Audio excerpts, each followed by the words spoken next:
estamos começando o programa Intercampus. Eu sou Ana Flávia Pereira e você pode acompanhar nossa programação pelos 870M, pela internet no site radio.ufg.br ou ainda pelo aplicativo Minha UFG. Neste mês de fevereiro, a Biblioteca Seccional do Campus Colemar Natal e Silva, da UFG, que fica na Praça Universitária, está fazendo a campanha Fevereiro Roxo Laranja. Até o dia 28 deste mês, serão realizadas ações voltadas para conscientização e prevenção de algumas doenças.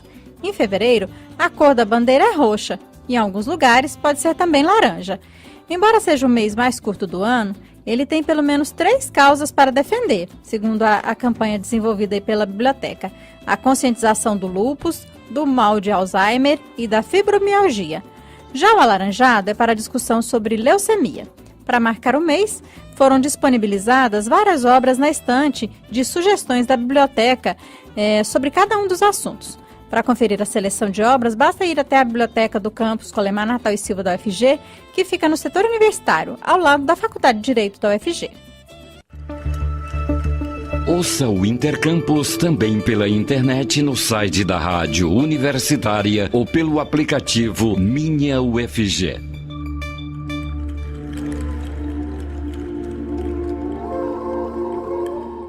E hoje é dia da nossa parceria com o Instituto Federal de Goiás, o IFG. A jornalista Maiara Jordana já está na linha do Intercampus para falar com a gente. Olá, Maiara, tudo bem? O que você nos conta hoje? Olá, Ana Flávia, aos ouvintes da Rádio Universitária. E vamos com informações do Instituto Federal de Goiás, o IFG. Quem deseja fazer um curso superior no Instituto Federal de Goiás ainda há a oportunidade de ingressar nesse primeiro semestre letivo.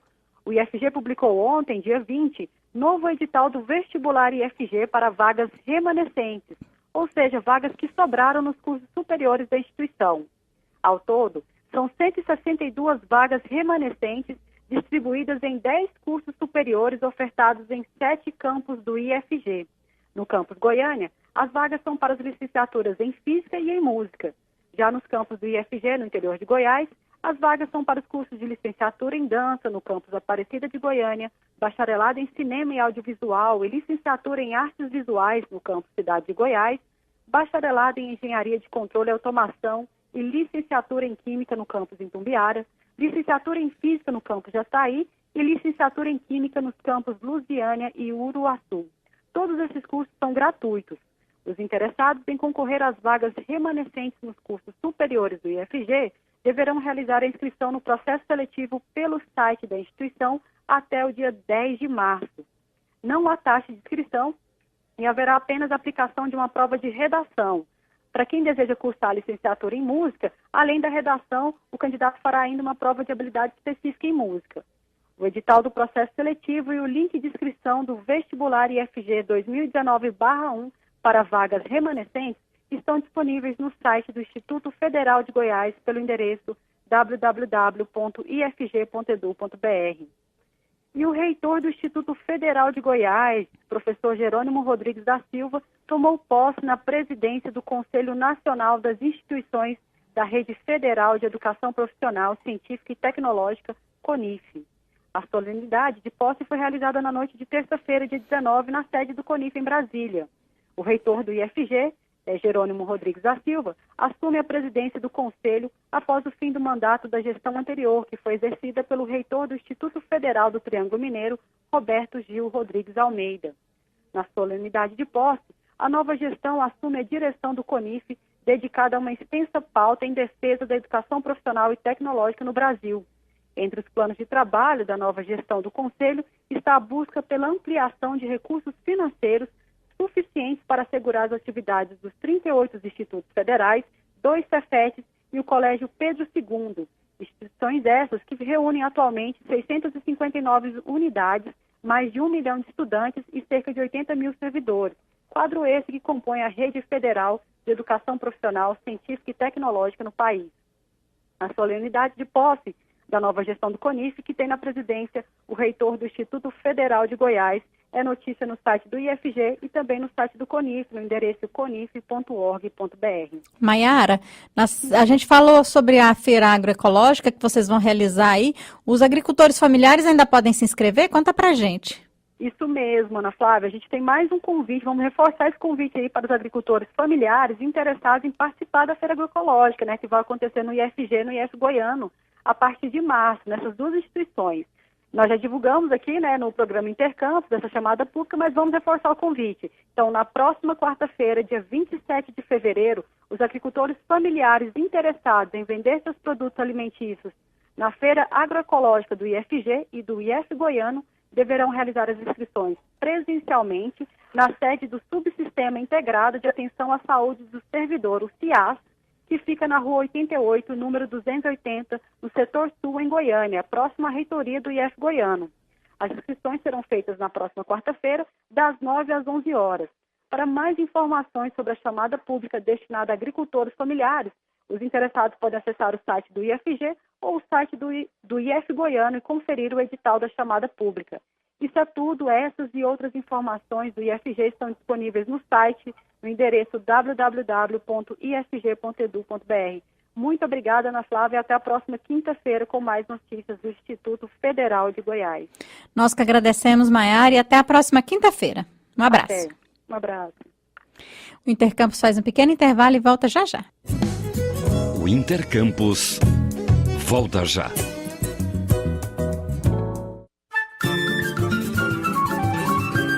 Chorinho é com a Universitária. Aprecie a beleza, a energia e a vibração da mais autêntica música brasileira. No Flauta e Bandolim. Flauta e Bandolim, um programa imperdível para os apreciadores do choro. Toda quinta-feira, às 9 da noite. Chorinho é com a Universitária.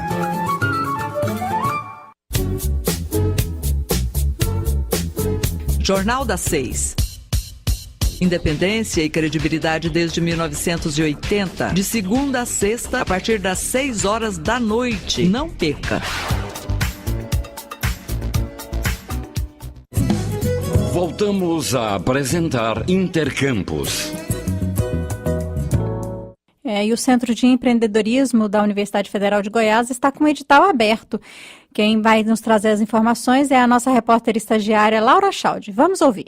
O Centro de Empreendedorismo e Incubação, CEI da UFG, está com o edital aberto no processo seletivo para negócios inovadores. Os interessados devem se inscrever até o dia 23 de fevereiro. Serão selecionadas 5 propostas. As inscrições podem ser feitas no site do CEI, www.cei.ufg.br.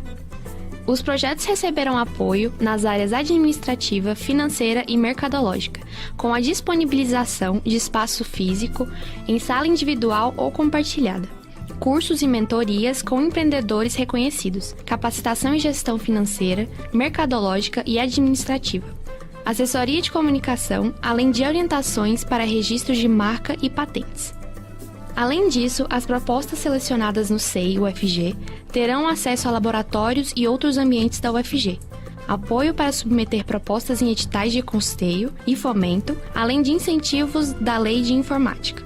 Atualmente, o Centro de Empreendedorismo e Incubação da UFG apoia negócios em diferentes áreas, como alimentação, educação, tecnologia da informação, software de gestão, agronegócio e saúde.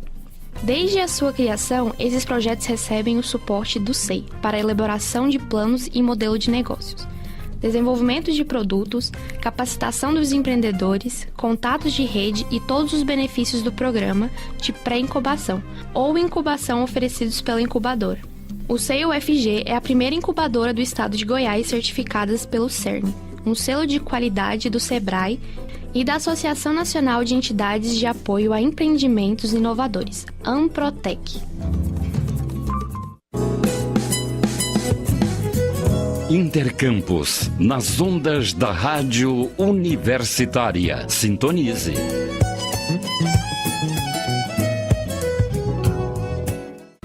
E uma professora orienta pais para a adaptação dos filhos à escola. Segundo a especialista, é preciso que os pais insistam, pois o momento é de adaptação. A reportagem é da agência Rádio Web. Vamos ouvir. As aulas escolares estão voltando e, para os pais, é fundamental acompanhar a adaptação dos filhos a esse início de período letivo. Para os mais novos, que nunca foram à escola, esse novo ambiente, com novos colegas e professores, pode assustar. Ainda assim, os pais devem insistir nesse começo para os filhos permanecerem nas aulas. É o que recomenda Márcia Previato, coordenadora do curso de Pedagogia do Ensino à Distância da Unicesumar. Principalmente crianças que não convivem com outras crianças em casa, ou na rua, ou no clube. Quando ela chega num determinado local, tem muitas crianças que ela não conhece, que tem um professor que ela não conhece, muita criança chora, muita criança não quer ficar. Nesse caso, tanto os professores quanto os pais precisam ser firmes no sentido de dizer para a criança, não, olha, você tem que ficar. Se o pai ceder na primeira vez que levou para a escola, se ele chorou, ele levar embora. Essa criança não vai se adaptar a esse novo ambiente que é o ambiente escolar. Márcia lembra que a ambientação de início de ano também é necessária para aquelas crianças que já frequentam a escola, mas mudaram de colégio ou de turma. E não é menos necessária para os adolescentes, nos quais uma mudança de escola ou de ciclo de amigos pode causar ansiedade e insegurança. Para enfrentá-las, a coordenadora da Unicesumar indica que os pais e professores acompanhem, em conjunto, o desenvolvimento do aluno. Desde a criança pequena até o adolescente, aí quando ele vai para uma escola diferente, ou esse pequeno que está indo pela primeira vez na escola, os pais precisam ficar muito atentos ao comportamento. Tem criança que quando começa a ir para a escola, ela começa a ficar agressiva, porque ela acha que os pais, que a mãe está abandonando ela num determinado lugar. Esse tipo de comportamento, os pais precisam ficar muito atentos. E, se necessário, marcar um horário com a escola, porque a escola e a família devem caminhar juntas. A legislação brasileira estabeleceu que em 2016 o Brasil universalizasse a pré-escola e o ensino médio. Em 2017, aumentou a porcentagem de alunos entre 4 e 17 anos de idade matriculados no sistema de ensino, mas o país ainda precisa incluir quase 2 milhões de pessoas para cumprir a meta. Agência Rádio Web de São Paulo, Breno Zonta. O Intercampus volta já.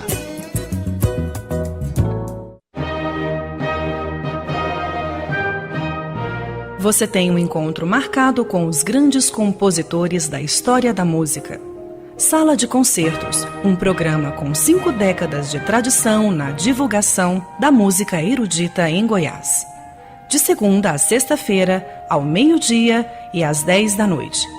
Universitária, a rádio da qualidade musical e da diversidade cultural.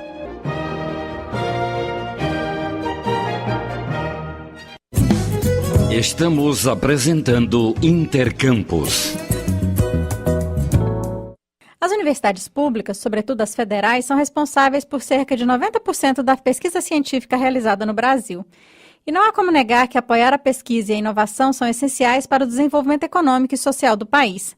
Para nos contar um pouco sobre os rumos da pesquisa no Brasil, em especial na Universidade Federal de Goiás, nós convidamos o professor Gesiel Freitas Carvalho. Ele é pró-reitor de Pesquisa e Inovação da UFG. Olá, professor Gesiel, obrigado por aceitar nosso convite e vir pessoalmente aqui aos estúdios da Rádio Universitária. Seja muito bem-vindo. Muito obrigado, bom dia. Eu é que agradeço o convite, bom dia a todos os ouvintes. Então, professor, a gente está sempre falando aí, né, vendo falar, né, que os recursos para pesquisa estão diminuindo no Brasil. É isso mesmo? Está acontecendo isso? Sim, nos últimos anos, talvez nos últimos 5 ou 6 anos, nós tivemos uma redução nos investimentos para pesquisa científica e também tecnológica voltada às universidades e aos centros de pesquisa, né? E isso é um processo na contramão das necessidades brasileiras, enquanto que, apesar dessa redução, o que deveria ser esperado seria um aumento crescente desses investimentos para fazer frente às necessidades do desenvolvimento tecnológico e econômico do país, para que pudéssemos alcançar países que estão bastante à frente do Brasil. É porque, professor, a gente vê falar aí, né? Então, o país está em crise, nós estamos com problemas financeiros, nós estamos com desemprego, mas investir em ciência não poderia nos ajudar, inclusive, a sair dessa crise? Sem dúvida alguma. O caminho, ou seja, a alavanca no mundo atual para o desenvolvimento tecnológico e, consequentemente, para o desenvolvimento econômico moderno é a ciência. Sem ela, nós não vamos superar as nossas deficiências e o nosso atraso tecnológico relativo aos países historicamente desenvolvidos, industrializados da Europa e os Estados Unidos, e também os países de desenvolvimento tecnológico tardio, como os países asiáticos, o Japão no início do século passado, e mais recentemente a Coreia do Sul, por exemplo, ou a China. Para se ter uma ideia, a Coreia do Sul investe hoje cerca de 4,5% do seu PIB em pesquisa e desenvolvimento. E esse valor foi alcançado com uma taxa de crescimento extremamente alta nos últimos anos. A China, um país gigantesco, investe algo em torno de 3% do seu PIB, enquanto o Brasil tem mantido estacionário nas últimas décadas um pouco mais de 1% do PIB. Então nós temos uma necessidade para nós vencermos essa diferença e colocarmos o país nos trilhos do desenvolvimento tecnológico, da geração de riqueza na escala que as necessidades sociais do país exigem, nós deveríamos estar com uma taxa de crescimento relativa ao PIB em pesquisa e desenvolvimento crescente. Professor, e por que no Brasil não prevalece essa visão? O que é que a gente pode ter por trás desse desprezo aí pela ciência, pelo desenvolvimento científico e tecnológico? Eu acho que é um aspecto mais geral da ausência de uma consciência mais ampla na sociedade dessa verdade irremediável, que é o fato de que a ciência é a plataforma da tecnologia moderna. No Brasil, nós não conseguimos ainda superar a etapa da inclusão efetiva da ciência na sociedade brasileira.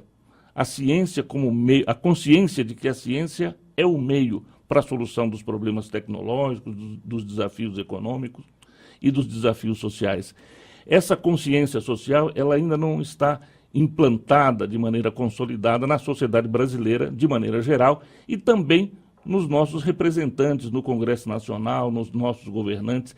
Então é preciso que haja um esforço, e aí as universidades têm um papel importante nisso, de convencer, de demonstrar que não há outro caminho para o desenvolvimento do país, senão aquele do investimento maciço em pesquisa e desenvolvimento, que de fato abra as portas para o desenvolvimento de um país pujante como o Brasil, que possui riquezas naturais, características de uma diversidade enorme. Então tem um potencial de desenvolvimento muito grande, mas esse potencial não vai se converter em desenvolvimento econômico por intermédio do desenvolvimento tecnológico efetivamente, a não ser que nós tenhamos muita ciência, mais ciência, centros de pesquisa espalhados por todo o país, com uma massa crítica grande de cientistas em todas as áreas do conhecimento. Quer dizer, esse é o único caminho. E para isso nós precisamos convencer os nossos governantes e a sociedade de maneira geral de que o caminho único é esse. E o que a gente tem feito, professor, para promover esse convencimento? Bom, primeiro, a universidade tem trabalhado de uma maneira muito efetiva para aplicar essa máxima na sua rotina.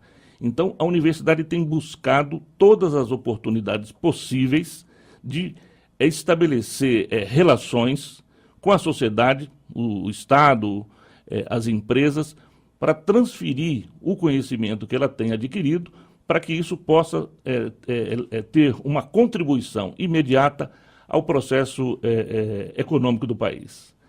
Por outro lado, a universidade tem trabalhado também, e de maneira crescente, com programas diversificados, no sentido de criar programas de difusão da ciência, de difusão da pesquisa que ela faz no seu interior, para mostrar para a sociedade, convencer a sociedade, especialmente os tomadores de decisão, de que o caminho nosso é o caminho da pesquisa científica, tecnológica, que requer investimentos crescentes e que requer, por outro lado, da parte das empresas, quer dizer, o hábito e a predisposição para o risco. Então é preciso fazer um investimento para o desenvolvimento de novos produtos, de novas tecnologias. Isso requer um volume relativamente grande de recursos, via de regra, e há um risco. É feito um investimento, isso pode resultar num produto novo, num processo novo que tem um grande impacto econômico, ou às vezes esse impacto pode ser menor. Então há uma relação do investimento público, do investimento estatal, especialmente na pesquisa básica, e do investimento por intermédio da empresa nos processos de aplicação desses conhecimentos. A gente está conversando com o professor Gesiel Freitas Carvalho, pró-reitor de Pesquisa e Inovação da Universidade Federal de Goiás. Professor Gesiel, acho que nesse processo aí de convencimento da sociedade, também cumpre um papel mostrar para a sociedade que a pesquisa científica, a pesquisa ela está em tudo, a ciência está em tudo, e a sociedade, a população, cada um de nós se beneficia com ela, não é? Sem dúvida. E aí há duas maneiras de fazer essa abordagem. A primeira delas é oferecendo essas soluções de fato no dia a dia da sociedade, o que a universidade tem procurado fazer. E de outro lado, paralelamente, procurar os veículos, os meios de comunicação, as redes sociais, para divulgar esses resultados da maneira mais ampla. Dessa forma, a rádio universitária, como outros veículos de comunicação, tem um papel importante, né, em difundir esses resultados, essas realizações, para que essa consciência social vá se consolidando e ampliando paulatinamente. Professor, ainda há pouco a gente falava, né, da redução aí dos recursos investidos, né, na pesquisa e desenvolvimento, né? Internamente na UFG, né, a gente tem conseguido manter o ritmo da pesquisa, ou a gente já sofre algum prejuízo aí por conta dessa redução de recursos? Olha, a capacidade instalada hoje na universidade em termos instrumental e intelectual, né, a capacidade técnica e científica representada pelos seus docentes e pesquisadores é muito grande. E a universidade tem mantido uma capacidade ainda bastante significativa de levantar recursos para financiar a pesquisa. Tem procurado fontes alternativas e nós temos tido êxito, tanto que no último ano nós conseguimos levantar recursos para o financiamento da pesquisa em diversas áreas, com fontes alternativas, num valor que foi superior ao que obtivemos no ano anterior. Então, por um lado, há, dada a capacidade, a pujança da universidade, a capacidade de continuar obtendo financiamento para o desenvolvimento de várias atividades de pesquisa. Por outro lado, especialmente aquelas atividades de pesquisa mais básicas, que têm um pouco mais de dificuldade de obter fontes de financiamento alternativas, elas têm sofrido. Então, nós temos problemas com a manutenção do funcionamento regular de laboratórios.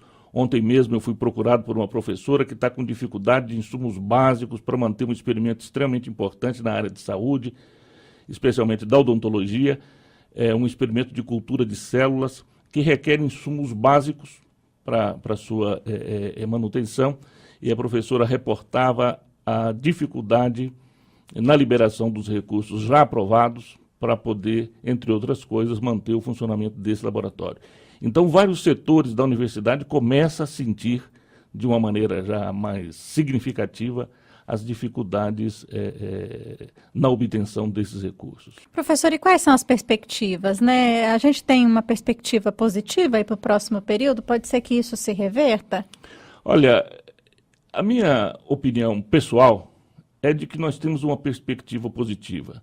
O Brasil é um país muito pujante, é um país com uma capacidade grande de superar desafios, e nós temos hoje no Brasil um sistema de ciência e tecnologia de nível mundial, quanto à sua qualidade, quanto à sua dimensão, quanto à infraestrutura disponível. Isso foi obtido aí, ao longo de muitos anos, mas houve um investimento crescente aí, nas duas últimas décadas, antecedendo os últimos 5 anos, e isso nos dá uma capacidade muito grande de influenciar esse processo, ou seja, a própria comunidade influenciar o processo de financiamento.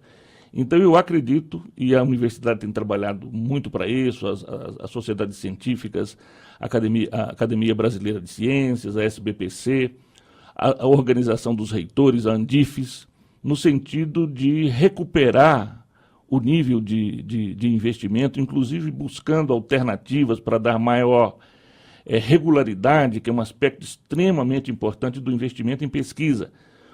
É muito ruim quando você tem uma flutuação nos valores investidos. Descontinuidade, uma descontinuidade.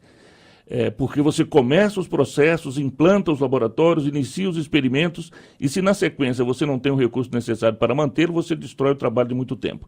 Então, a minha expectativa é positiva. Eu acredito que o sistema, hoje nós somos o 13º país em produção de conhecimento, nós temos uma infraestrutura, como já mencionei, muito consolidada, nós temos um conjunto de cientistas hoje no Brasil de reconhecimento, de formação muito sólida, cujo o trabalho tem impacto internacional. Então, eu acredito que nós temos os elementos necessários para reverter essa situação e retomar uma tendência de crescimento na retomada do investimento em pesquisa e desenvolvimento tecnológico. Professor Gesiel, a Fundação de Apoio à Pesquisa aí do Estado de Goiás, né, a FAPEG, está com um novo presidente, o pesquisador Robson Domingos Vieira. Qual papel aí a FAPEG desempenha, né, no incentivo à pesquisa aqui no Estado de Goiás? Tem sido positivo? Essa também é uma perspectiva boa para esse ano, para o próximo período? Sem dúvida nenhuma, a FAPEG tem um papel essencial e tem tido um papel essencial para o desenvolvimento da pesquisa científica e da tecnologia no Estado de Goiás.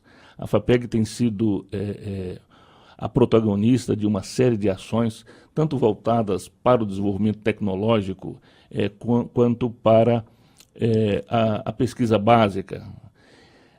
A FAPEG teve uma ação importante na mobilização de recursos e de pesquisadores para enfrentar problemas relacionados, por exemplo, com a produção de soja, né, no combate a uma praga importante que veio para o Brasil recentemente. A FAPEG tem sido um agente importante no financiamento de pesquisas aplicadas, voltadas, por exemplo, para a produção de kits de diagnósticos de doença, que pode baratear e tornar mais rápido esse processo. Tem tido um papel importante no financiamento de projetos de pesquisa, por exemplo, relacionando ou utilizando as técnicas de inteligência artificial aplicada à área de saúde e outras, né? E a FAPEG também é uma fonte importante para a atração de recursos das agências federais e de outros organismos, também não só nacionais, mas também internacionais, para o Estado de Goiás. Sem a FAPEG, nós perderíamos uma série de fontes de recursos externos. Há um compromisso de muitas agências de colocar o investimento no Estado, mas tem que haver uma contrapartida. E essa contrapartida estadual, no caso de Goiás, é mais ou menos de 2 para 1 em relação ao investimento externo. Ou seja, a agência externa coloca 2 valores, R$2, por exemplo, para cada real da FUNAP, ou às vezes 3 para 1. Então, a FAPEG tem sido uma fonte de atração de recursos para financiar a pesquisa e, sem dúvida alguma, nos últimos anos, a FAPEG foi o esteio para manter a pesquisa científica em Goiás nos níveis que ela tem sido realizada. E a perspectiva, então, é que isso continue, né, professor? Exatamente. A expectativa da comunidade e também do setor econômico, das organizações empresariais, é de que a FAPEG continue a desempenhar o seu papel para ajudar no desenvolvimento da ciência e da tecnologia em Goiás. Professor Gesiel, muito obrigada por sua entrevista aqui à Rádio Universitária, ao programa Intercampus, e a gente vai continuar acompanhando toda essa movimentação aí, né, porque fazer ciência é fundamental, então, para o nosso desenvolvimento, né? Sem dúvida alguma. Eu é que agradeço a oportunidade de falar, e um prazer falar com os ouvintes da Rádio Universitária. Estamos sempre disponíveis quando demandados. Tá certo, muito obrigada. Essa foi a participação do professor Gesiel Freitas Carvalho, pró-reitor de Pesquisa e Inovação da UFG. E com essa conversa, a gente encerra o Intercampus de hoje. Os trabalhos técnicos foram do George Barbosa. A todos, obrigada pela audiência e até amanhã.